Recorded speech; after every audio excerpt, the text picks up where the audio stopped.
In late July, we traveled to Europe to take the Grand European Tour from Budapest to Amsterdam. And a side story, Europe had been hot and dry all summer, and it stayed that way during our visit, and it caused us some problems, as you'll see. Here is our Viking ride, tied up at our starting point on the Danube River in Budapest. We got to the ship late Tuesday afternoon and stayed overnight in Budapest. And Wednesday morning we took a tour of Budapest, which is really two cities.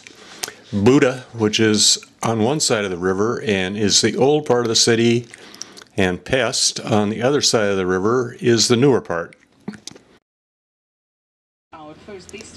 We started out on the Pest side, the newer side. First of all, because there are two service roads, so the avenue becomes wider. And This is Hero Square, and this is a memorial to World War I veterans. And now we're on the Buda side, the older side.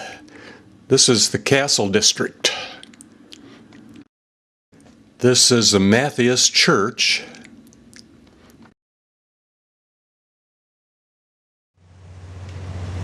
And as the moon sets over the Danube, we wrap up Wednesday. It is Thursday morning, July 26th, and we're passing through the capital of Slovakia. This is the oldest castle in Slovakia. And there are people on top. It is Thursday, July 27th. And we spent the night in Vienna. And we're going to spend the day here. The buses are arriving for the tour that we're going to take this morning. The Vienna Opera House. This is Heroes Square, part of the Imperial Palace.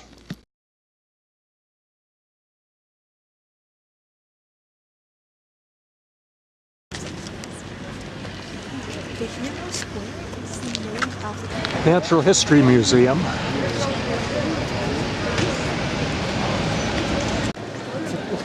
And this street is like the Champs-Élysées in Paris, full of high-end shops.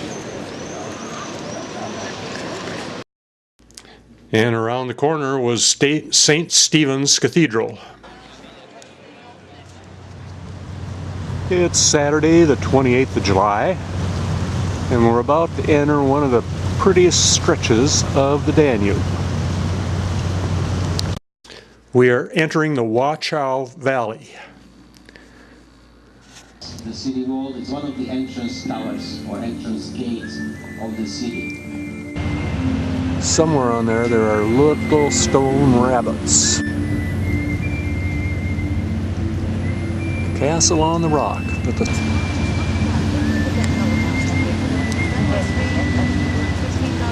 of the church in the 60s when it was discovered that the original color had been blue. This must have been before.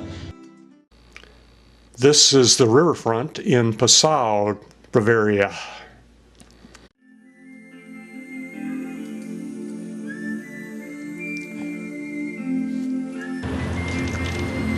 Passau is called the City of Three Rivers.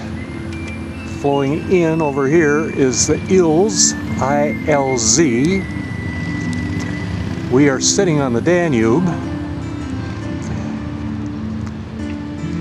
And to our left is the Inn, I-N-N. And you can see the difference in the watercolor between the Inn and the sunsets of Passau.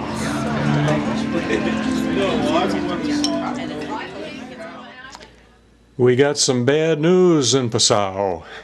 Because of the drought and the high temperatures, the river has dropped to the point where we couldn't go any further. So we're going to get bused to Nuremberg and get on a different ship. And today is moving day. The river is too low for us to go any further. So last night we all had to pack our suitcases. This morning they're going to bus us to Nuremberg, where we get on another ship. People on that ship get on buses and come down here and get on this ship. Musical chairs. Okay, we're on our way on a 200-kilometer bus trip to Nuremberg. And it is hot. The bus's thermometer says it's 93 degrees Fahrenheit. This is our new home, the Gefion.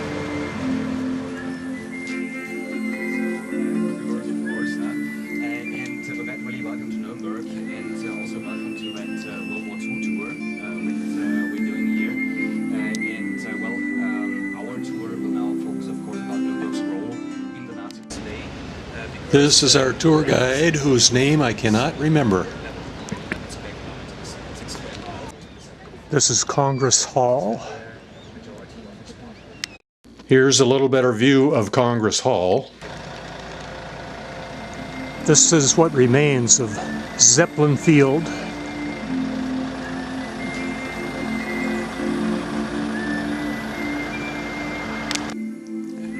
A picture of Hitler addressing thousands of troops at the Zeppelin Field. Congress Hall, Exhibition Center. At the Visitor Center, our guide gave us a presentation about the Nuremberg trials.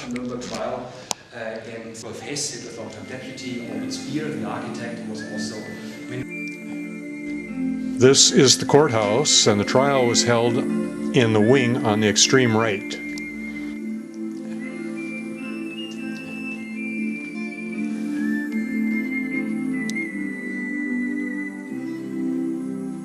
Well, we're going under something real low because everything on the sun deck is flat. In Nuremberg, we left the Danube River and got on a combination of canals and the main river, which connect the Danube River to the Rhine River. It's a 104-mile stretch with 14 locks. And so the sun deck was closed for 4 days.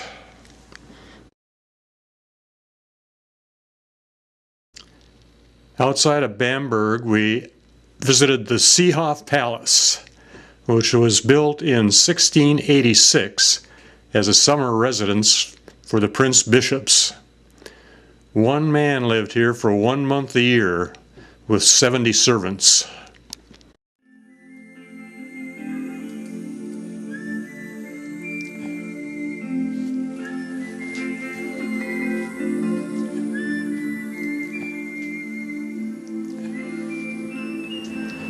We have moved from beer country to wine country. These are vineyards. It is Thursday, August 2nd, and we are in Würzburg, Germany. Something old and big next to our parking place here in Würzburg. The lounge during happy hour. Pretty laid back. It is Friday, August 3rd, and we're tied up at the outskirts of Wertheim, Germany. In Wertheim, Pam took the mini train to town for a walking tour. It's a very small town.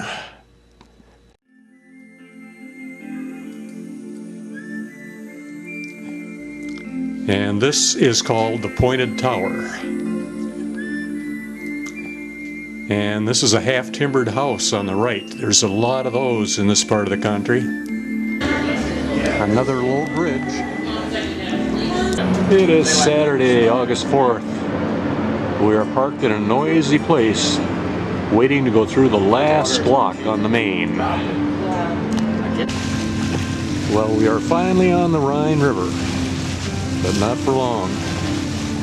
We found out last night that, like the Danube, the Rhine is also too low for us to go all the way to Amsterdam.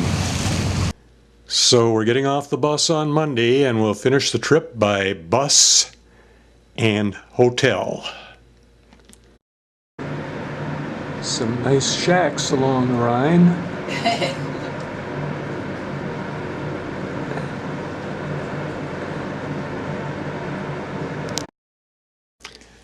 We are entering the Rhine Valley Gorge, the most scenic part, with lots of old castles and fortifications.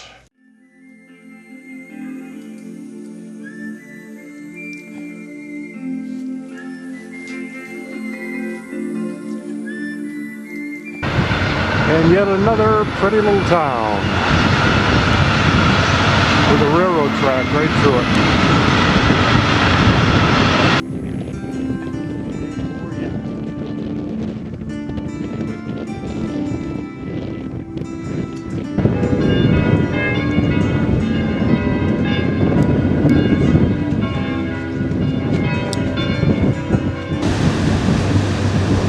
We are chugging into Koblenz, Germany, where we're going to pick up our passengers who've been on excursions and where we're going to park until 1 a.m. Pam toured the Marksburg Castle. It's the only castle in Germany that was never destroyed. The excursion was difficult, lots of steep climbs.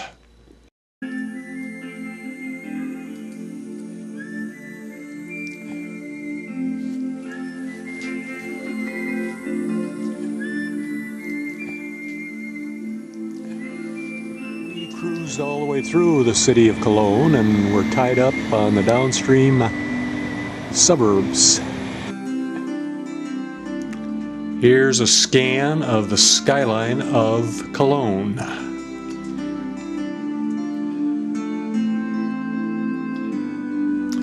We took a shuttle bus downtown for a little walk around look-see.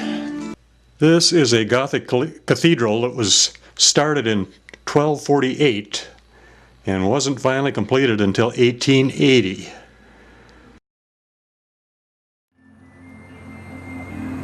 It is Monday, August 6th, and we are about to depart from the Viking Gefjan.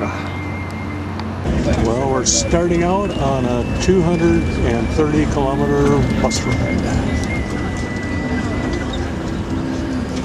Well, we're at a rest stop where about 100 people are trying to pee. So we're now in the Netherlands. Doesn't look much different. On the way to Kinderdijk, our bus caravan stopped at a windmill farm for a tour. There were 18 windmills, all in working order and all actually used to pump water from the low-lying farmlands to a canal and then up to eventually the river. Millers and their families live in them. Some of them have been in the family for many generations. And the really neat thing about the tour is that Pam and I were the only two on it. We had a private tour. And this is our private barge. This is our barge guide. Her name was something like Bougie. And she lived real close, just across the fields from the windmill we're going to tour. And this is our barge driver, whose name I've forgotten. But he restored the barge to a beautiful shape that it's in today. I would say the safe speed of a wind.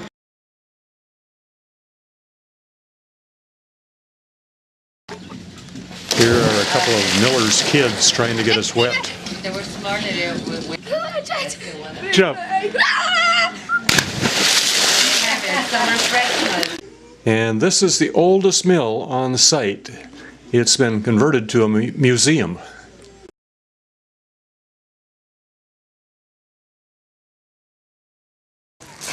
The water pumping wheel.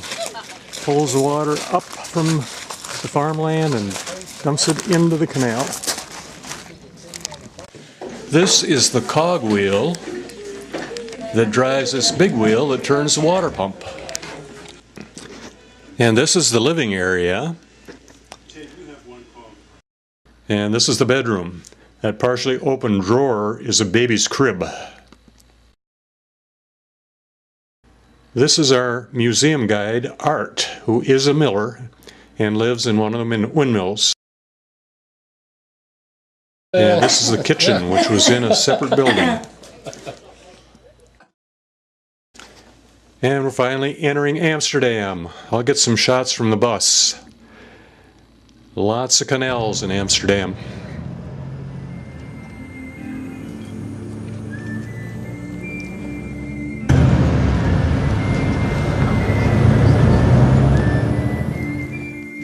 And after several attempts, the bus driver finally found the Renaissance Hotel.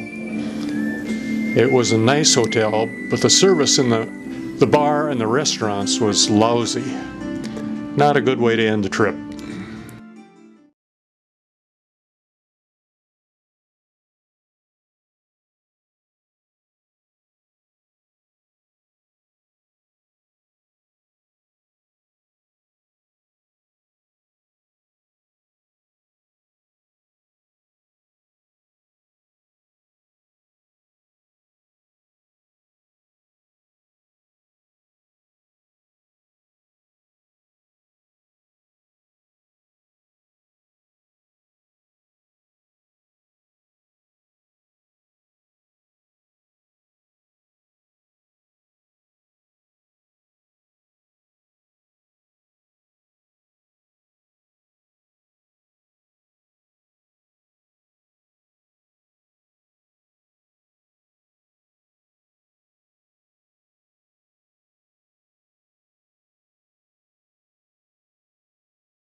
Pam went on a walking tour of Würzburg.